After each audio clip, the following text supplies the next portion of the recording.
Govorit će u ime Kluba zastupnika HNS-a, HSU-a i nezavisnih zastupnika poštovana kolegica Lekaj Prljaskaj, izvolite.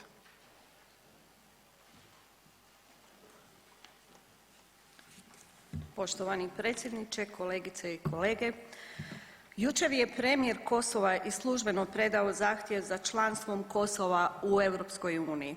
Naime, Kosovo je jedina zemlja u jugoistočnoj Europi koja dosad nije podnijela zahtjev za članstvom u EU. Stoga ovo smatram velikim diplomatskim iskorakom. Međutim, kao što nam je svima poznato, Republika Kosovo se trenutno nalazi pred velikim izazovima uslijed zateknutih odnosa s Republikom Srbijom. Pred sve nas se nameće i pitanje kako pronaći izlaz iz ove međunarodne krize. Smatram da se izlaz iz postojeće krize na Kosovu može isključivo postići na taj način da se principijelno poštuju načela utvrđena u Povelji UN-a, posebno ona o suverenim pravima država, poštivanju njihove neovisnosti i teritorijalne cjelovitosti te zaštiti ljudskih i manjinskih prava. To pretpostavlja i da će se svako od otvorenih pitanja rješavati isključivo diplomatskim putem i da će se svaki akter u međunarodnim odnosima suzdržavati od prijetnje silom ili uporabom sile. Čitav proces normalizacije odnosa treba finalizirati priznavanjem Republike Kosova od strane beogradskih vlasti nakon čega Republika Kosovo i Republika Srbija mogu istinski razvijati normalne i korektne susjedske odnose. Za početak je nužno da beogradske vlasti priznaju sve službene dokumente Republike Kosova, kao što su primjerice putovnice, svjedodžbe i diplome te registarske tablice osobnih vozila. Također, beogradske vlasti bi trebale napustiti dosadašnju politiku opstruiranja članstva Republike Kosova u međunarodnim organizacijama, posebice njenih legitimnih težnji da postane punopravna članica organizacije UN-a.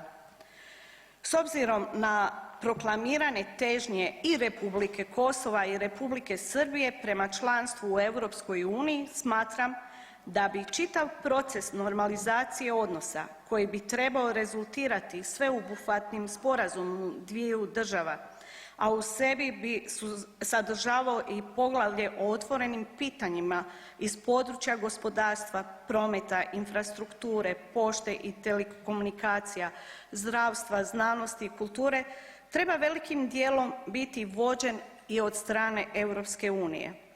Republika Hrvatska kao konstruktivna i uvažena članica Europske unije može pružiti osobitu značajan doprinos ovom procesu.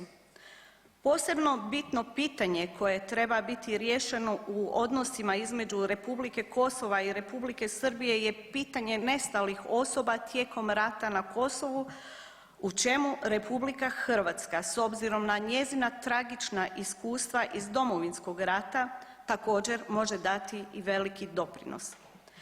Po pitanju garancije ljudskih i nacionalnih prava te priznati vjerskih zajednica, hrvatsko zakonodavstvo i praksa sa svojim normativnim i konkretnim rješenjima mogu uistinu biti primjer i uzor koji svakako treba pokušati implementirati u kosovsko zakonodavstvo.